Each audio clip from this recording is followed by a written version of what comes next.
Autism সম্পর্কে বলতে গেলে এর তো অনেক রকমের সমস্যা, বিবিধ লক্ষণ প্রকাশ পায়। এক এক শিশুর এক এক ধরনের লক্ষণ। কোনো কোনো শিশু দেখা যায় যে তার সব দিকে ঠিক আছে, কিন্তু বাক শক্তি নাই আর ব্রেন শক্তি নেই।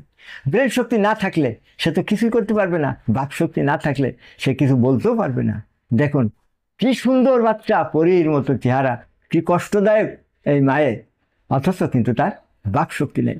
আমাদের ওষুধ এর চিকিৎসা আছে, তার বাক শক্তি ফিরিয়ে আসবে, তার ব্রেন শক্তি ফিরিয়ে আসবে। এটা হলো নার্ভ গঠিত বিষয়।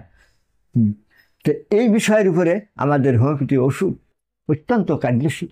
আবার দেখা যায় যে শিশু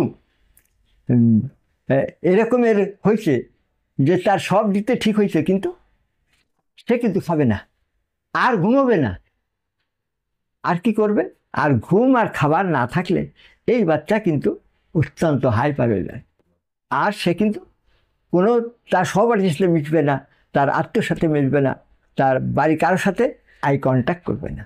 সে যেটা করবে ঠিক সেটা, ডাকতেছে কানে কিন্তু সে শোনে, অথচ কিন্তু সে ফিরে তাকাবে না। কয়েক ডাক দেওয়ার পর ফিরে তাকাইলেও বাস কাজে সেটা পরিণত হলো না। তো এইভাবে শিশুরা যে কত রকমের সমস্যা আছে।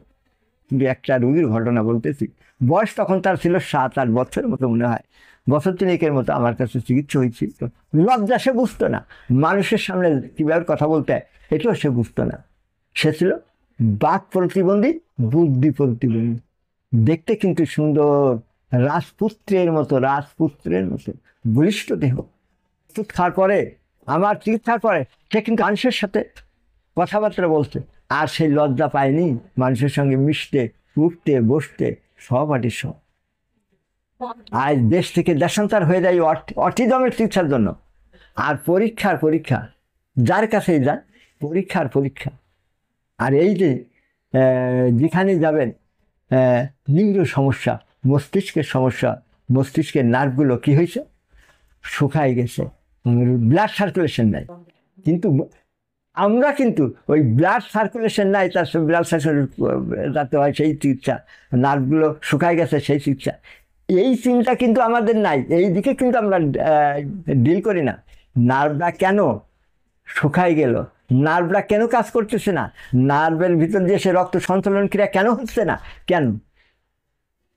এই দোষ খুঁজে আমাদের চিকিৎসা দিতে হয়। হোমিওপ্যাথিতে কি আছে, থোরাসিফিলিস, সাইকোসিস, এইগুলো অধিকাংশ দেখা যায় সাইকোসিস গঠিত আর সিফিলিস গঠিত। এই আমরা তার অনুসন্ধান করব, ঠিক সেই অনুসন্ধানের পরে যার যে দোষ আছে, যার যে পয়েন্টগুলো আছে, যে লক্ষণগুলো আছে, ওই লক্ষণ অনুযায়ী ওষুধ দিলে ইনশাআল্লাহ সে উপকার পাবে। আমার কাছে একটা শিশু আছে, সে অত্যন্ত মেধাবী, অনেক পূর্বে আঘাত লাগছিল, পট করে সে কী করলো, আস্তে আস্তে তার নার্ভগুলো, ওই মস্তিষ্কের ভিতরে রক্ত সঞ্চালন ক্রিয়ায় অনেক ঘাটতি পড়ে গেলো, শিশু অবস্থা হয়ে গেল, পরীক্ষা নিরীক্ষা দেখে গেল। ওই শিশু কী হলো, আস্তে আস্তে চোখে আর দেখতে পাইল না, আস্তে আস্তে বাক শক্তিও তার চলে যেতে থাকলো। ময়মনসিংহ থেকে আসছে আমার এখানে, তা আজকে তার সংবাদ নিলাম যে আমার বাচ্চা আগে খাইতো না, সে কিন্তু এখন খায়, আর এখন একটু রিল্যাক্সে কথা বলে।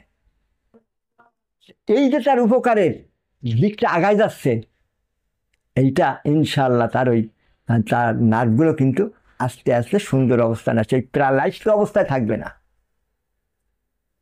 তা এইভাবে আমরা চিকিৎসাটা দিয়ে থাকি।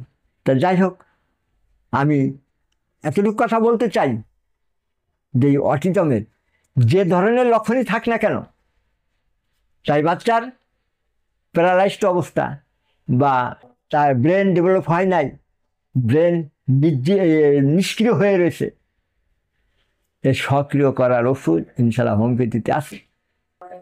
আমি আজকের মতো, যেহেতু আজান দিছে, আমি আজকের মতো এ পর্যন্ত বলে শেষ করি।